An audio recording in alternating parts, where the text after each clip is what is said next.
नमस्कार, मी राहुल कुलकर्णी. पुणे विमानतळावर तुमचं स्वागत आहे आणि आनंदाची बातमी ही की आपल्या देशातल्या विमान वाहतूक व्यवस्थेचं नियंत्रण करणाऱ्या DGCAने असं म्हटलं आहे की हा जो इंडिगोमध्ये किऑस निर्माण झाला आहे ते पाहता आम्ही जी तुम्हाला सांगितली होती की ही नियमावली आहे ती तुम्ही पाळा आणि ती 2 वर्षापूर्वी सांगितलेली होती, पण ते तुम्ही पाळण्यात असमर्थ ठरलात. हे म्हणजे इन्व्हर्टेड कॉमा आतमधलं आहे. त्या इंडिगोसाठी त्यांनी आपले नियम शिथिल केले. त्यामुळं इंडिगोमधला हा जो केऑस आता निर्माण झालेला आहे तो केऑस येत्या काही दिवसामध्ये सामान्य होताना आपल्याला दिसेल.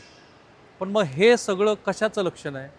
हे लक्षण आहे अनेक कॉर्पोरेट हाऊसेसमध्ये कमी पैशावरती, कारण व्यवस्थापनाच्या दृष्टीनं कमी मनुष्यबळावरती आपली यंत्रणा चालवण्याचा जो अट्टहास असतो त्यातून निर्माण झालेले हे प्रश्न आहे.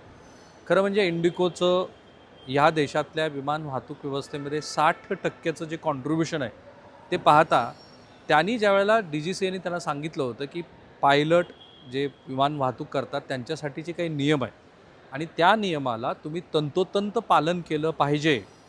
तर ही गोष्ट जर 2 वर्षापूर्वी सांगितली होती तर त्याचं पालन न केल्यामुळं हा जो काही केऑस निर्माण झालेला आहे त्याला सर्वस्वी इंडिगो जबाबदार आहे. आणि किती त्यांनी नुकसान केलं आहे तर श्री नाना पटोले यांच्या घरामध्ये लग्न कार्य आहे, त्याच्या लग्न कार्यासाठी जाणारे लोक नागपूरचे इथे विमानतळावर फसले. काही जणांच्या बिझनेस मीट आहेत वेगळ्या ठिकाणी दिल्लीत कुठे थांबल्यात. काही जणांना आपल्या वडिलांना घेऊन बाहेर जायचं होतं ते थांबलं. काही जणांची मुलं बंगळुरूला होती त्यांना तिथे भेटायला जायचं होतं ते थांबलं. काही जणांनी पर्यटक म्हणून सिमल्याला वगैरे जाण्याचा बेत आखला होता तो पूर्णपणे ध्वस्त झाला. आणि सगळ्यात वाईट काय आहे तर ह्या सगळ्या पर्यटकांना प्रवाशांना त्यांचं सामान कुठं आहे, साहित्य जे काही त्यांनी विमान इंडिगोकडे दिलं होतं ते कळतच नाही आहे. आणि म्हणून माझ्या मागे जी मोठी रांग आहे त्या रांगेमध्ये असे बरेचसे लोक आहेत की ज्या लोकांना आपलं सामान कुठं आहे ते शोधायचं आहे.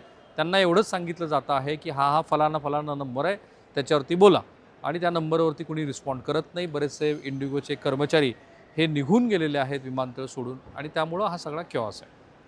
खरं म्हणजे आजची जर स्थिती आपण बघितली तर हजारो विमानं रद्द झाली आहेत. एकट्या पुणे विमानतळावरती 55 विमानं फ्लाईट करतात इंडिगोची, त्यातली 40 पूर्ण रद्द आहेत.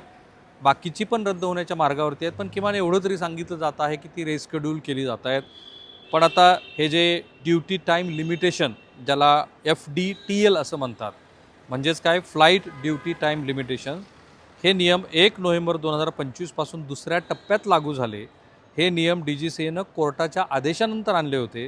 त्यामुळं पायलटांना आठवड्याला 48 तास विश्रांती, एका आठवड्यामध्ये रात्री फक्त 2 लँडिंग आणि लवकर उशिराच्या ज्या शिफ्ट आहेत त्याच्यामध्ये बदल केले. म्हणजे 00 पासनं ते 6 अशी त्यांनी रात्र न गृहीत धरता संध्याकाळी 8 वाजल्यापासून दुसऱ्या दिवशी 8 वाजेपर्यंत असे त्याला रात्रीचे भाग केले.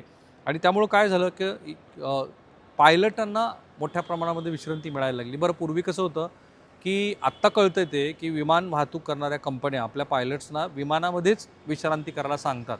आता तसं चालणार नाही असं DGCAने सांगितलं. आता त्यांच्यासाठी वेगळं हॉटेल बुक करा, त्या रूममध्येच त्यांनी आराम करणं अपेक्षित आहे. आणि आठवड्यामध्ये किती त्यांनी नाईट फ्लाईट करायच्या ते पण त्यांनी सांगितलं. मग दुसऱ्या वैमानिकानं म्हणजे पायलटनी केव्हा येऊन त्याचा चार्ज घ्यायचा त्याचे पण नियम दिले. आणि त्यामुळं काय झालं तर 1 नोव्हेंबरपासनं कमी मनुष्यबळावरती विमान वाहतूक सेवा चालवणाऱ्या इंडिगोला अडचण झाली.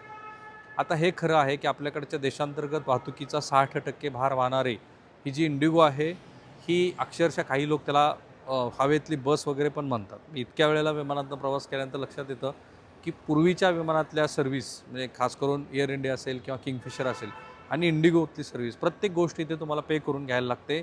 तर त्याच्यामध्ये बराचसा फरक आहे. पण इंडिगोनी मोठ्या प्रमाणामध्ये देशांतर्गत वाहतुकीचा भार उचललेला आहे. पण आता हा सगळा केऑस ह्या एका नियमानं तयार झाल्यामुळं बरेचसे पायलट हे घरीच थांबले. परिणाम काय झाला, प्रचंड प्रमाणामध्ये उड्डाणं रद्द झाली. नोव्हेंबरमध्ये एकूण 1232 उड्डाणं रद्द झाली. त्यापैकी या नवीन नियमामुळं 755 क्रू आणि FDTLच्या नियमामुळं त्याच्यामध्ये 3 डिसेंबरला 150पेक्षा अधिकची, 4 डिसेंबरला 300पेक्षा अधिक आणि 5 डिसेंबरला तर आज जवळपास 1700 उड्डाणं रद्द झालेली आहेत. 2 डिसेंबरला 35%, 3 डिसेंबरला 19.7%, 4 डिसेंबरला फक्त 8.5% एवढीच विमानं ऑपरेट होऊ शकली. दिल्ली, मुंबई, बंगळुरू, हैदराबाद, चेन्नई, कोलकाता अशा मोठ्या विमानतळाबरोबरच ह्या पुण्यासारख्या छोट्या विमानतळावरती पण लोकांना खूप सारा क्यॉस आणि संताप सहन करावा लागला. आणि मी जे म्हणालो तसं मुख्य कारण एक क्रूची कमतरता आहे. इतर कारणं पण आहेत, हिवाळ्यातली धुकं, विमानतळावरची गर्दी, तांत्रिक बिघाड चेक इन सिस्टीममधला.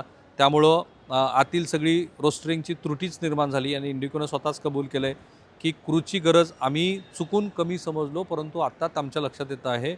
आणि त्यांनी दिलगिरी व्यक्त केली. पण दिलगिरी व्यक्त करून काही होणार नाही. या विमान कंपन्यांचं एकूण वर्तन पाहता ते ज्या पद्धतीनं, कारण आता काय झालं आहे की इंडिगोचा प्रॉब्लेम झाला, बाकींच्या व्यवस्था व्यवस्थित सुरू आहेत. तिकीटं किती व्हावीत? मग इथून त्रावणकोरला पुण्यापासून त्रावणकोरला 6,000 रुपये तिकीट आहे. आजचं तिकीट किती आहे माहिती आहे? 81,000 रुपये. तर ही जी अशी साठमारी आहे, लूट आहे मी त्यांना म्हणेन. तर हे लोक हे ज्या पद्धतीची लूट करत आहेत ते अत्यंत आक्षेपार्ह आहे. आणि त्यामुळं काय झालं आहे की साधारणपणे लोक प्रचंड चिडलेले आहेत. त्यांना असं वाटतं की ह्या स्थितीमध्ये अशा पद्धतीची लूट हे बरोबर नाही. आता ह्या प्रश्नाचं तुम्हाला मी उत्तर दिलं की साधारणपणे आज DGCAनं आपला जुना निर्णय मागं घेतल्यामुळे येत्या 3 ते 4 दिवसामध्ये पुणे विमानतळापासून ते सगळ्याच विमानतळावरची वाहतूक व्यवस्था हळूहळू सुरळीत व्हायला सुरुवात होईल. पण हा सगळा प्रश्न इतक्यात मिटणार नाही. इंडिगोला 10 फेब्रुवारी 2026पर्यंत 10 फेब्रुवारी 2026 म्हणजे आजपासून जवळपास 2 महिने लागणार आहेत की जेव्हा हे सगळं वाहतूक नियमन ते व्यवस्थित करू शकतील. आणि तोपर्यंत त्यांनी जो DGCAला सविस्तर रोडमॅप दिला आहे त्याच्यामध्ये नवीन क्रू भरती, विमान येण्याशी जोडलेले म्हणजे नियम पाळण्यासाठीचे उपाय आणि 8 डिसेंबरपासून शेड्यूलमधली कपात, या सगळ्याबद्दलचं त्यांनी एक रोडमॅप दिलेला आहे आणि त्या रोडमॅपप्रमाणे ते होईल.